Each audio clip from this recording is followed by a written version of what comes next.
healthy our ecosystems and our habitats are. The males, they tend to have a territory size around 2 to 20 kilometres, depending on how many fish are in that area. So the more fish you have, the smaller his territory will be. And so, has a little play fight at the back.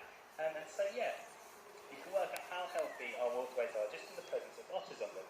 Now, they are pretty solitary. They tend to be on their own up and down those territories, and they'll have loads of different holes, which we call an otter's home. They're usually underneath the roots of the trees, so you can see all the trees around their ponds. Those roots will go down. The otters tend to dig them out, move in there, chuck in a whole load of pond weed just for a nice bit of bedding.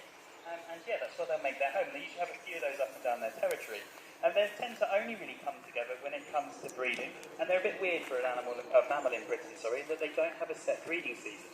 So most mammals will have sort of early or late spring litters and babies, but for the otters it's basically any time of year. They can have those cubs whenever and wherever, and probably down to the fact they've got that amazing coat which keeps them nice and dry and nice and warm.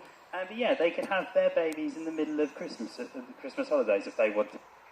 So yeah, it all comes down to that. So those cubs, surprisingly though, they actually hate the water. You can see the otters, Bea and Bane at the moment just playing around in the water. They love being in it. But when they've just been born, the otter cubs actually hate the water with all their hearts. And they want nothing more than to get out there. So when it comes to teaching them how to swim, Mum has to do it the hard way, and she has to pick up her babies by the back of the neck and throw them in the water.